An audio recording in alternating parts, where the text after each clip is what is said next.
Good evening, America, and welcome to a story that's sending shockwaves through the nation's capital and beyond.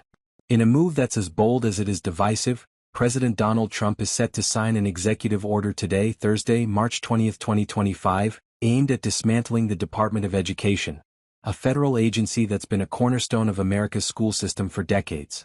The White House has confirmed this dramatic step, one Trump trumpeted loud and clear on the campaign trail, promising to shake up what he's called a bloated, overreaching bureaucracy. But hold on to your seats, folks. This decision is already igniting a firestorm of legal challenges from opponents racing to block the department's closure, not to mention the sweeping staff cuts that dropped like a bombshell just last week. Let's rewind for a moment. Trump has been beating this drum for years, calling for the Department of Education to be wiped off the map. It's a cherished dream for some conservatives who see it as a symbol of federal overreach, a meddling middleman sticking its nose where it doesn't belong. But here's the catch. Even with the stroke of a presidential pen, completely axing a cabinet-level department isn't a one-man show. It requires Congress to sign off, and that's where the road gets rocky. Republicans may hold the Senate with a slim 53-47 majority, but passing major legislation like this needs 60 votes. A threshold that looks about as reachable as the moon right now, given the partisan divide in Washington. Analysts are already calling it a long shot, but don't count out the political theater just yet. Picture this. Later today, the White House will roll out the red carpet for a signing ceremony that's sure to draw eyes from coast to coast.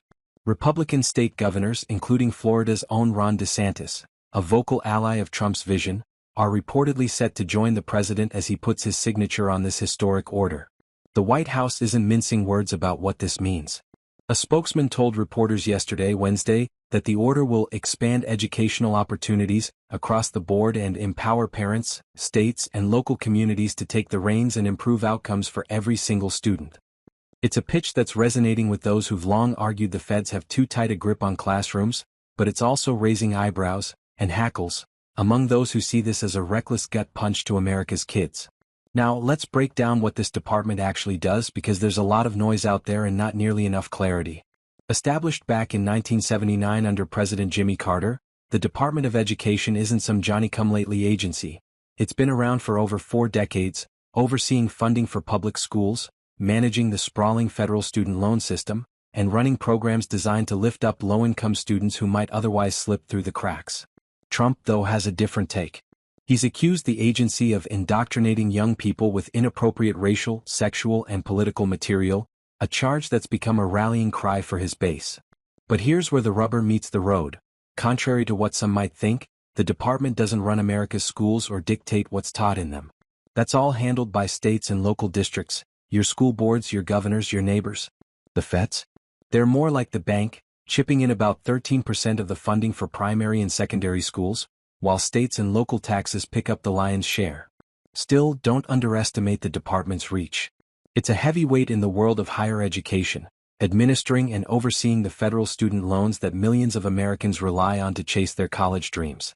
And just days after she was sworn in, Trump's Education Secretary Linda McMahon, a former wrestling mogul turned cabinet pick, sent a memo to the department's 4,400 employees that's got everyone talking. Titled, "Our Department's Final Mission." It's a call to arms, or maybe a farewell letter.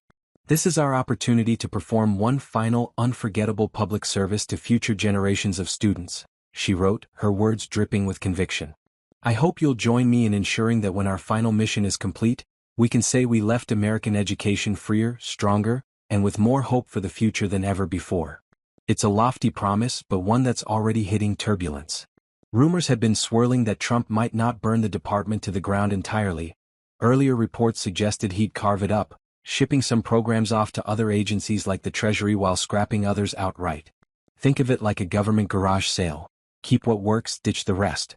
He and his fellow Republicans have been relentless in their attacks, accusing the agency of peddling a woke, political ideology, think liberal views on gender, race, and everything in between. It's a critique that's found a receptive audience among conservatives who say the department's lost its way, morphing from a helper into a hindrance. But not everyone's cheering. America's largest teachers union, the AFT, came out swinging, decrying Trump's plans as a betrayal of the nation's kids.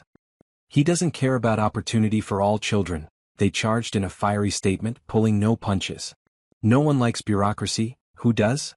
And we're all for more efficiency, so let's find smart ways to make that happen. But don't wage a war on woke by attacking the children living in poverty, the children with disabilities, just to bankroll vouchers and tax cuts for billionaires.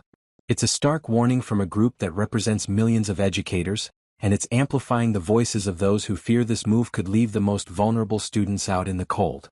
Let's zoom out for a second. Most American kids, about 90%, attend public schools. These are free, locally run institutions governed by folks you might see at the grocery store or the PTA meeting. Their funding? It's overwhelmingly state and local, think property taxes, state budgets, not Uncle Sam. Curriculum decisions? Those happen at the state and district level too, not in some Washington office. The Department of Education, despite its cabinet status, is actually the smallest agency in the president's lineup, gobbling up less than 2% of the federal budget.